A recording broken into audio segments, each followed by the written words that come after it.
অধ্যাপক মিয়া গোলাম পরোয়ার, আমরা আপনাকে ধন্যবাদ জানিয়ে আপনাকে প্রশ্ন করতে চাই যে আপনি জানেন 2024 সালে 5 আগস্ট ক্যান্টনমেন্টে বৈঠক থেকে শুরু করে অন্তর্বর্তী সরকারের সঙ্গে, সমন্বয়কদের সঙ্গে, জাতীয় নাগরিক পার্টির সঙ্গে আপনাদের বোঝাপড়া আমরা বেশি দেখেছি। যদি বোঝাপড়া নাও হয়, আপনাদের কথাবার্তা একই রকম আমরা মনে হয়েছে। বিপরীতে বিভিন্ন সময় আপনি নিজেও বিএনপির সমালোচনা করেছেন। এখন লন্ডনে জামায়াতের আমিরের বৈঠক, বিএনপি শীর্ষ নেতৃবৃন্দের সঙ্গে, এরপর দেশে এসে ফেব্রুয়ারির মধ্যে নির্বাচন দাবি, এই সবটাই একটু ইউটার্ন মনে হয় কিনা যে একটু অবস্থানের পরিবর্তন? আপনারা কি অন্তর্বর্তী সরকার বা এনসিপির কে ছেড়ে বিএনপির দিকে ঝুঁকছেন কিনা? জনাব মিয়া গোলাম পরোয়ার। ধন্যবাদ খালিদ ভাই।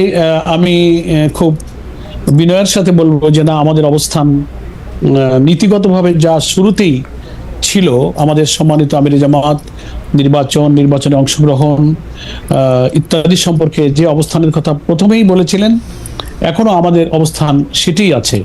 ইউটার্ন বলতে যেটা বোঝায়, আলহামদুলিল্লাহ আমাদের অবস্থানের ক্ষেত্রে আমরা কোনো ইউটার্নে যাইনি।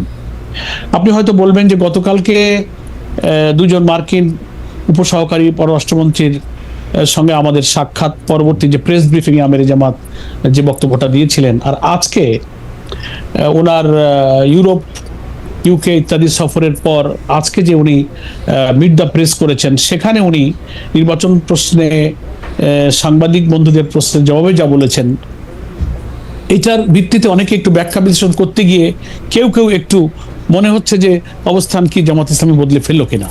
আমি এখানে পরিষ্কার করতে চাই যে আপনার হয়তো খেয়াল আছে, উনি গতকালকে সাক্ষাৎকারের সময় পরিষ্কার করে বলেছেন, প্রথম সেন্টেন্স সেটা হচ্ছে কেয়ারটেকার সরকারের যিনি প্রধান, অর্থাৎ অন্তর্বর্তীকালীন সরকারের chief adviser doctor professor Yunus, ইলেকশনের যে আউটলাইনটা তিনি দিয়েছেন, তার টেন্টেটিভ ডেট যেটা বলেছেন যে ডিসেম্বর 25 অথবা 26 জুন। আমাদের আমিরে জামাত এটা পরিষ্কার বলেছেন যে কোনো ক্রমেই এই জুন অতিক্রম করা ঠিক হবে না। প্রধান উপদেষ্টার এই কথার উপরেই যেন উনি ঠিক থাকেন, এটা আমরা দেখতে চাই। তারপর উনি ব্যাখ্যায় বলেছেন যে মে জুনে বর্ষা মৌসুম, তার আগে রমজান এসে যাচ্ছে, ফলে এই সব প্রাকৃতিক বৈরী পরিবেশ শুরু হলে নির্বাচনকে গুছিয়ে নিতে কিছু আশঙ্কা তৈরি হতে পারে, বিলম্বিত হতে পারে।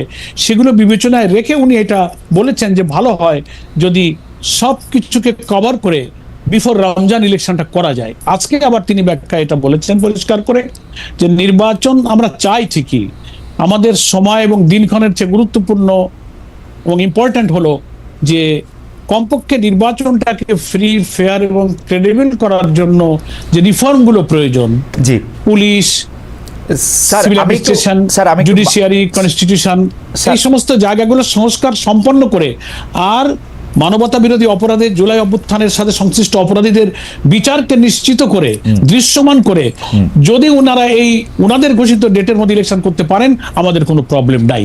এখন সেটা আবহাওয়ার জন্য, রমজানের জন্য কিছু আগে ওনারা করবেন কি পরে করবেন, তবে ওনাদের দেওয়ার সময়সীমা জুন যেন শেষ না হয়, ক্রস না করে। আলটিমেটলি মূল কথাটা তাই।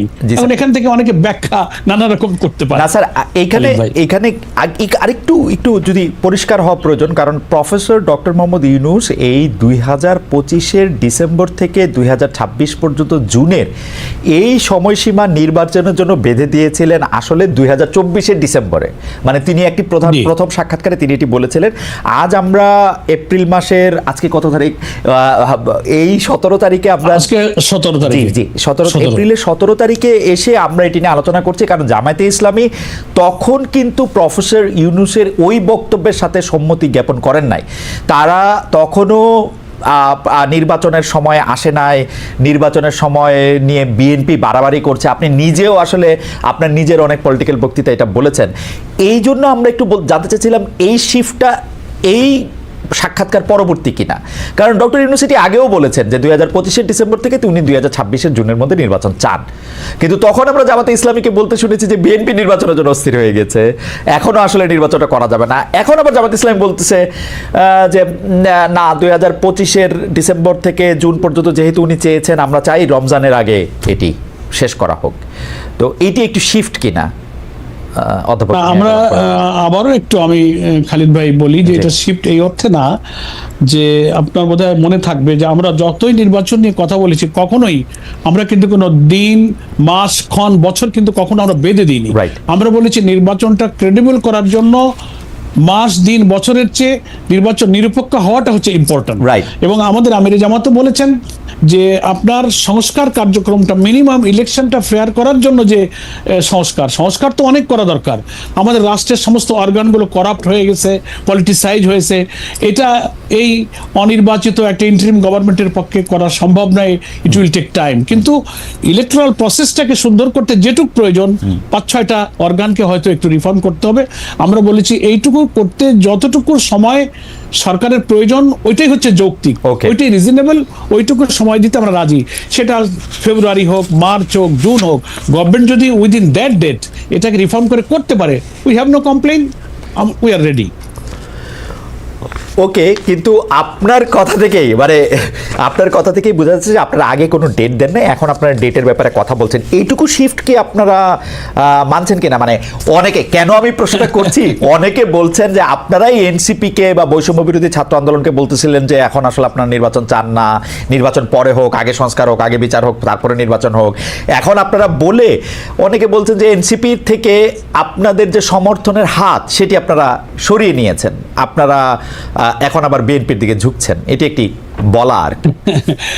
না, আমরা এটাকে শিফট না বলে আপনি এইভাবে বলতে পারেন যে প্রধান উপদেষ্টা ঘোষিত যে ডেডলাইনের মধ্যে ইলেকশন করতে গেলে রমজান এবং বর্ষাকাল, এই ব্যাখ্যাটা আমাদের আমিরে জামাত করেছেন। এটাকে কেউ শিফট মনে করছেন, আমরা কিন্তু ঘোষিত ডেটের মধ্যেই আছি এবং আমরা কখনো ওনাদেরকে ম্যান্ডেটরি করিনি। আরেকটা কথা হচ্ছে যে আমাদের সাবেক প্রধানমন্ত্রী বেগম খালেদা জিয়ার সঙ্গে আমাদের সম্মানিত আমিরে জামাতের যে সাক্ষাৎ হলো লন্ডনে,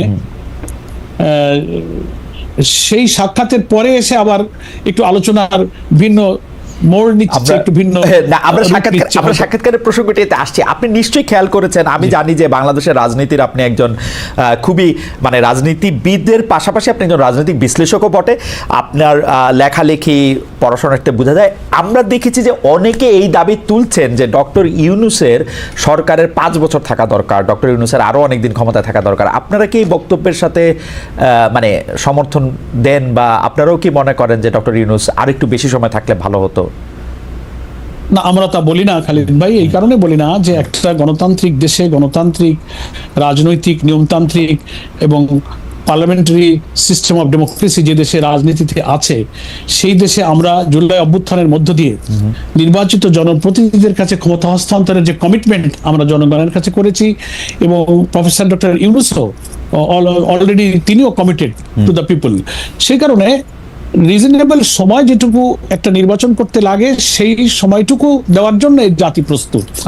সেটার জন্য 5 বছর সময়, এটা আমার মনে হয় কেউই মানে একটা ফ্রি ইলেকশনের জন্য 5 বছর সময় প্রয়োজন হয় না। তার আগেই কিন্তু সংস্কার শেষ করে সুষ্ঠু নির্বাচন দেওয়া সম্ভব। এই জন্য পাবলিক বা জনগণের একটা অংশ নানান কনটেক্সটে এই ধরনের ধারণা করাটাও তাদের দোষণীয় নয়। কারণ বর্তমান অন্তর্বর্তীকালীন সরকারের শাসনকালে কিছু সমালোচনাও যেমন আছে, আবার বিগত রমজান আমরা পার করেছি, আমাদের দ্রব্যমূল্য, আমাদের বিদ্যুৎ, আমাদের রেমিটেন্স, আমাদের পার ক্যাপিটা ইনকাম, আমাদের জিডিপি, নানান জায়গায় সূচক ভালো, এই প্রশংসা তো সবাই করছে। সেই কারণে সাধারণ মানুষ যারা অত রাজনীতি সচেতন নয়, পলিটিক্সের অত ব্যাখ্যা, গঠনতন্ত্র, সংবিধান, পার্লামেন্টারি সিস্টেম অফ ডেমোক্রেসি এত কিছু বুঝতে রাজি না, তারা মনে করে ভালোই তো আছি। সেই কনসেপশনে একটা পাবলিক পারসেপশন হতেই পারে, আমরা এটাকে কখনো দর্শনীয় বলে করি না। কিন্তু বিং এ পলিটিক্যাল পার্টি, আমাদের সংবিধান, আমাদের গঠনতন্ত্র, এগুলোর দিকে নজর রাখলে আমাদের কথা তো নিয়মতান্ত্রিক, আমাদের সংবিধান, আমাদের সাংবিধানিক এবং পার্লামেন্টারি সিস্টেমের দিকে তাকিয়ে একটা অন্তর্বর্তীকালীন সরকার আসলে তার কি দায়িত্ব, তিনি কি কমিটমেন্ট জাতির কাছে দিয়েছেন, সেগুলো সামনে রেখে আমাদের কথা বলতে হয়। সেজন্য আমরা আমাদের কথা বলছি যে আমরা নির্বাচনমুখী দল, আমরা একটা নির্বাচন সুষ্ঠুভাবে করতে যতটুকু গ্রহণযোগ্য সময় আমরা সরকারকে তা দিতে রাজি। অলরেডি গভর্নমেন্ট ইতিমধ্যে একটা টেন্টেটিভ আইডিয়া দিয়ে দিয়েছেন, আমরা তার উপরেই যেন সরকার ঠিক থাকে, এই জন্য আমরা এটাই বলেছি, এটি আমাদের